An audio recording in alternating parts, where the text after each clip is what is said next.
Vous savez, ces forums, c'est toujours très intéressant pour un journaliste, parce qu'on apprend plein de choses. Moi, aujourd'hui, vous répondez si vous voulez.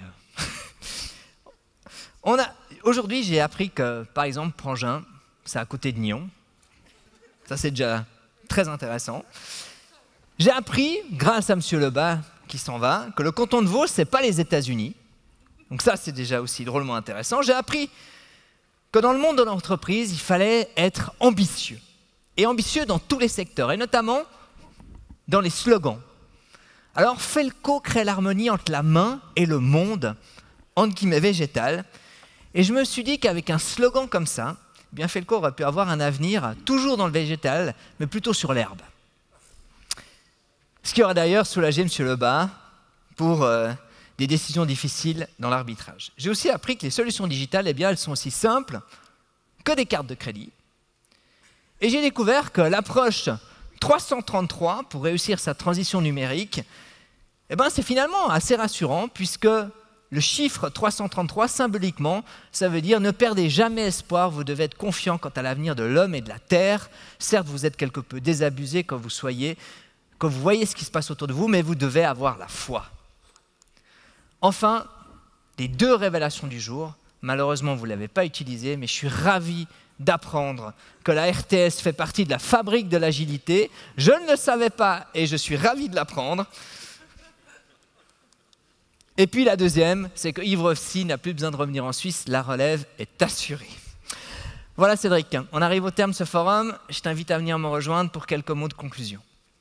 Bah oui, merci François pour ton travail, pour ton humour, pour tout ce que tu nous as fait partager. Merci encore aux conférenciers et conférencières pour tout le travail. On m'a demandé de faire un petit peu le résumé de ce que j'avais entendu, ce que j'avais retenu. Donc il y a plusieurs choses. Je vais essayer d'être assez agile pour bien faire les choses. L'agilité, forcément, ça s'est entendu un petit peu tout au long de l'après-midi. Une agilité qu'on se doit d'être proactif, mais aussi qu'on doit avoir une capacité d'adaptation, parce que bien entendu, il y a des adaptations de marché qui se font, qui sont très rapides. Il y a des changements au niveau des règles de jeu et autres, aussi pour Monsieur Lebas, qui sont vite changées. Donc on doit vraiment être agile. Nous, avec le forum, on a vécu ça pendant une année avec tous ces changements. On a beaucoup entendu le mode digital, forcément. Digital qui, on le sait, ou on l'a encore mieux compris, est réellement une valeur ajoutée. Il y a la donnée, il y a aussi dans le digital qui est très importante. Et puis, ça nous permet aussi de transformer éventuellement nos produits ou éventuellement de créer de nouveaux produits. J'ai aussi été content d'apprendre qu'il y avait un futur, que tout n'était pas morose devant nous, qu'il y a un lendemain. Faut-il encore trouver les bons outils pour accompagner ce futur? Le SG est peut-être un des outils que nous a présenté M. Valvogel tout à l'heure. J'ai très bien aimé presque l'introduction de Xavier ce matin, où il nous a dit qu'on n'était pas plus volé qu'avant, mais on était volé d'une manière différente, peut-être un petit peu plus rapidement, mais que dans l'exemple de Roll, effectivement, il y a peut-être des données qui valent pas grand-chose, qui sont sur Internet, sinon, effectivement, il les aurait volées, il les aurait vendues, ces données, plutôt que les laisser là. On a parlé pas mal d'innovation, dans l'innovation ouverte, l'innovation de partage aussi qu'on a vu avec les HEIG VD tout à l'heure. On a beaucoup entendu le mot « essayer », qu'il faut essayer les choses, il faut tenter les choses, il ne faut pas avoir peur. J'ai aussi entendu de penser l'entreprise différemment. C'est aussi un thème qu'on a eu l'année passée avec... ce début d'année, penser l'entreprise différemment avec le Forum Women. Mais j'ai aussi entendu qu'il fallait, nous, en tant que dirigeants et dirigeantes, aider à penser différemment à nos différentes équipes. J'ai bien aimé aussi, il y a plein de choses que j'ai bien aimé, mais j'ai bien aimé aussi Monsieur Lebas qui a beaucoup parlé d'émotion, et je crois qu'on fait énormément de choses avec l'émotion. Je le partage aussi. L'humain au centre, on l'a fait que de l'entendre, mais je voudrais vraiment soulever que la femme et l'homme au centre, ça c'est très important pour moi. J'ai bien aimé aussi que tous les voyants sont en vert pour quasiment tous les secteurs, sauf le mien. Je dois encore travailler pour ça. Mais c'est aussi une indication qui est relativement intéressante. On a parlé de gouvernance aussi. On a dit qu'il fallait peut-être être un petit peu moins analytique, un petit peu moins regarder les chiffres, puis essayer de sentir les choses, d'oser, d'essayer, comme on l'a dit. Et puis, on a parlé de cash aussi. Et ça, je trouvais intéressant. Je n'avais pas pensé à ce genre de choses.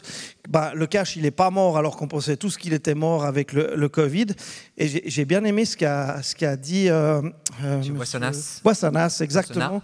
Que le cash aux États-Unis était utilisé pour ne pas transmettre sa donnée par rapport aux cartes de crédit ou autres. Et je trouvais, dans le monde qu'on vit aujourd'hui, oui, pourquoi pas.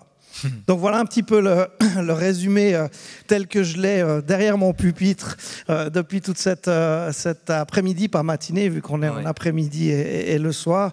Et puis un grand merci à vous toutes et vous tous, au Swisstech pour son accueil, à tous les partenaires et tous ceux qui ont œuvré pour cette édition.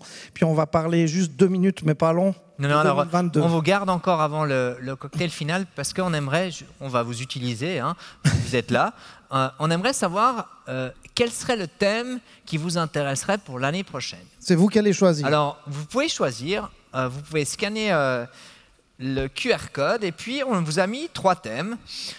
Est-ce que la start-up, ce sera la PME de demain? C'est un des thèmes qui nous intéresserait.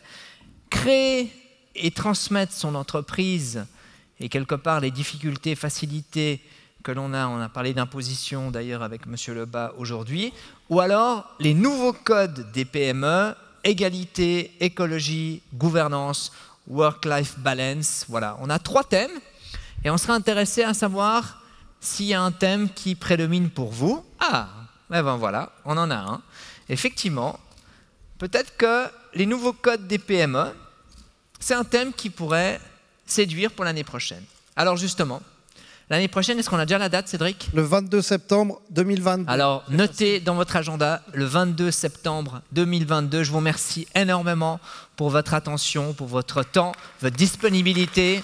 Et je vous souhaite une très belle soirée. Merci beaucoup. Merci.